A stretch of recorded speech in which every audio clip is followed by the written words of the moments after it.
E aqui vamos nós. Primeiro, uma reta para a saúde.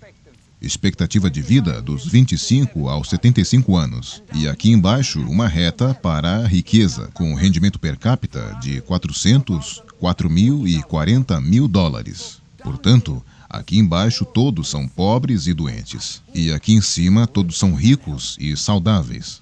Agora eu vou mostrar para vocês o mundo há 200 anos, em 1810.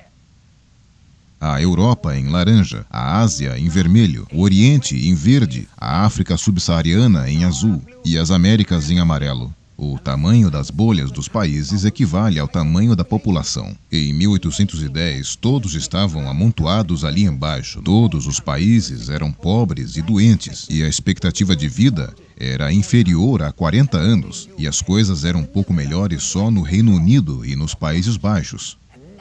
Bem, agora eu vou dar a largada. A Revolução Industrial faz com que os países na Europa e outras regiões se afastem dos demais. Mas as colônias da África e na Ásia permaneceram ali embaixo. Com o passar do tempo, os países ocidentais ficam mais e mais ricos. E agora vamos bem devagarinho para mostrar o impacto da Primeira Guerra Mundial e da epidemia de gripe espanhola. Que catástrofe!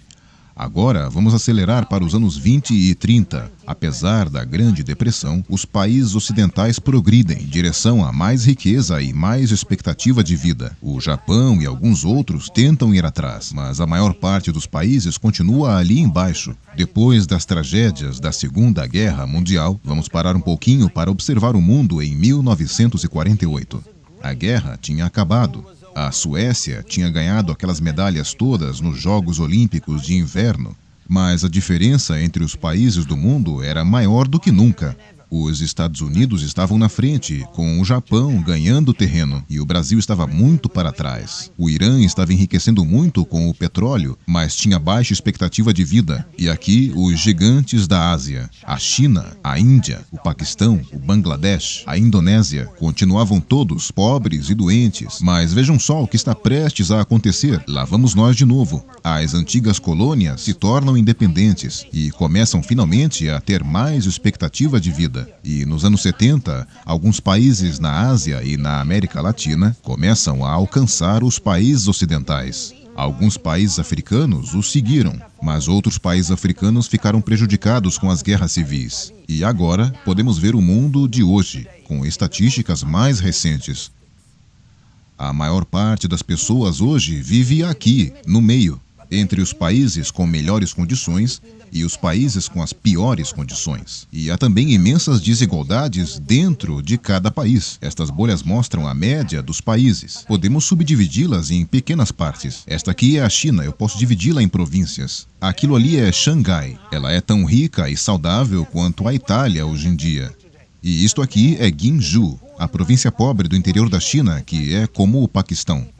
E se eu dividir Guinju em duas, a área rural dela será como Gana, na África. Temos observado as grandes desigualdades de hoje e assistimos a 200 anos de progresso notável. Aquela enorme disparidade histórica entre o Ocidente e o resto do mundo começa a desaparecer e nos tornamos um mundo convergente, completamente novo. E eu consigo ver uma tendência clara para o futuro, com assistência, tecnologia verde e paz. É perfeitamente possível que todos possam chegar no canto rico e saudável do gráfico. Bem, aquilo que nós vimos nos últimos minutos é a história de 200 países, mostrada ao longo de 200 anos.